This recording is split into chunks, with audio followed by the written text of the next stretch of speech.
सोनामुखी, हरड़, मुलेठी जैसी अनेक जड़ी बूटियां और हजारों वर्षों का प्राचीन आयुर्वेदिक ज्ञान इस एक बोतल में समाया हुआ है।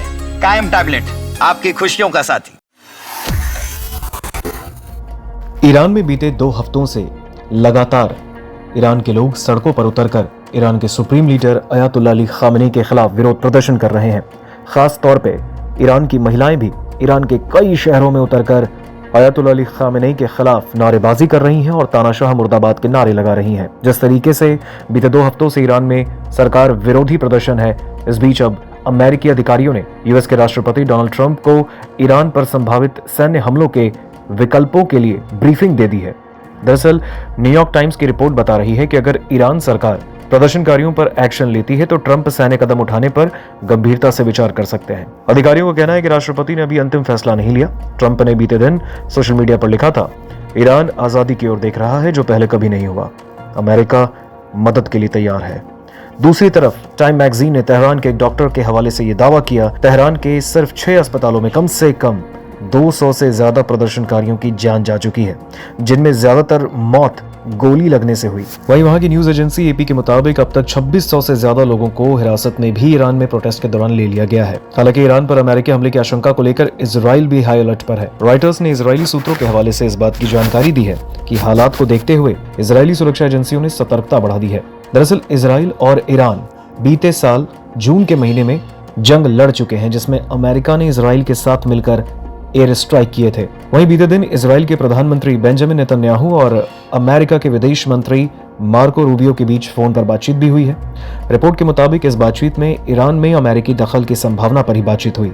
अमेरिकी अधिकारी ने कॉल की भी पुष्टि की है, लेकिन बातचीत के मुद्दों का खुलासा नहीं किया गया। आपको बता दें, ईरान ने अमेरिका की संभावित सैन्य कार्रवाई पर बहुत ही ज्यादा तीखी चेतावनी दी है। ईरानी संसद के स्पीकर मोहम्मद बगैर कलिबाफ ने कहा कि अगर प्रदर्शनकारियों को लेकर अमेरिका ने ईरान पर हमला किया तो अमेरिकी सेना और इजराइल दोनों ईरान के निशाने पर आ जाएंगे। अब ये पहला मौका है जब ईरानी नेतृत्व की ओर से संभावित जवाबी कार्रवाई में इजराइल को भी सीधे तौर पर निशाना बनाए जाने की बात कही गई है।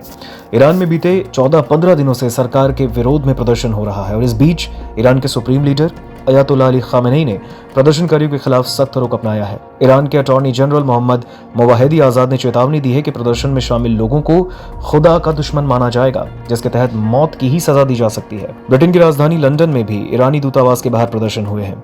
ये तस्वीर देखिए। इस दौरान एक प्रदर्शनकारी ने ईरानी दूतावास का इस्लामी गणराज्य का झंडा हटाकर 1979 की इस्लामी क्रांति से पहले इस्तेमाल होने वाला झंडा फहरा दिया। सोशल मीडिया पर वायरल वीडियो में प्रदर्शनकारी ने शेर और सूरज के निशान वाला तिरंगा झंडा लगाया है। वहां के प्रत्यक्षदर्शी बता रहे हैं कि यह झंडा कई मिनट तक दूतावास पर लगा रहा, जिसके बाद उसे हटाया गया। यह झंडा ईरान में शाह के शासनकाल के दौरान इस्तेमाल होता था। प्रदर्शन के दौरान डेमोक्रेसी फॉर ईरान और फ्री ईरान जैसे नारे लगाए गए हैं और इसके साथ ही अयातुल्लाह अली खामेनी के खिलाफ मुर्दाबाद, तानाशाह मुर्दाबाद के नारे लगाए गए। लंदन पुलिस ने कहा कि झंडा हटाने की घटना के बाद वहां पर सुरक्षा और बढ़ा दी गई है ताकि किसी भी तरीके की अव्यवस्था रोकी जा सके और ईरानी दूतावास की सुरक्षा सुनिश्चित हो सके। पुलिस ने बताया है कि मामले में 3 लोगों को अरेस्ट किया गया है, जबकि एक अन्य संदिग्ध की तलाश अब भी जारी है। हालांकि इस बीच एक नाम बहुत ज्यादा चर्चाओं में है। वो नाम है क्राउन प्रिंस रेजा पहलवी। दरअसल रजा पहलवी ने एक बार फिर से ईरान के लोगों को सड़कों पर उतरने की अपील कर डाली है, क्योंकि इस वक्त रजा पहलवी, जो कि वहां के क्राउन प्रिंस हैं ईरान के, वो ईरान में नहीं है। वो ईरान के निर्वासित क्राउन प्रिंस हैं, जो कि इस वक्त अमेरिका में पनाह लिए हैं और बीते दिनों उन्होंने डोनाल्ड ट्रंप का इस पूरे प्रोटेस्ट के दौरान शुक्रिया अदा भी कहा और कहा कि अब ईरान में तख्ता पलट का समय आ चुका है। दरअसल इस बीच क्राउन प्रिंस रजा पहलवी ने देश भर में जारी प्रदर्शनों के बीच वीडियो संदेश जारी कर लोगों से सड़कों पर ही डटे रहने की अपील कर डाली। पहलवी ने एक बार फिर से लोगों को सड़कों पर उतरने के लिए कहा है। उन्होंने कहा वे दोस्तों और परिवार के साथ समूह में मुख्य सड़कों पर निकलें, भीड़ से अलग ना हो और ऐसी गलियों में ना जाएं जहां जान को खतरा हो सकता है। उन्होंने दावा किया है कि लगातार तीसरी रात हुए प्रदर्शनों से supreme leader Ayatollah Ali Khamenei का दमनकारी तंत्र कमजोर पड़ा है। रजा पहलवी ने कहा कि उन्हें रिपोर्ट मिली है कि इस्लामी गणराज्य को प्रदर्शनकारियों से निपटने के लिए पर्याप्त सुरक्षा बल नहीं मिल पा रहे हैं और उनके मुताबिक कई सुरक्षा कर्मियों ने अपने कार्यस्थल भी छोड़े हैं और जनता के खिलाफ एक्शन के आदेश मानने से इनकार कर दिया है।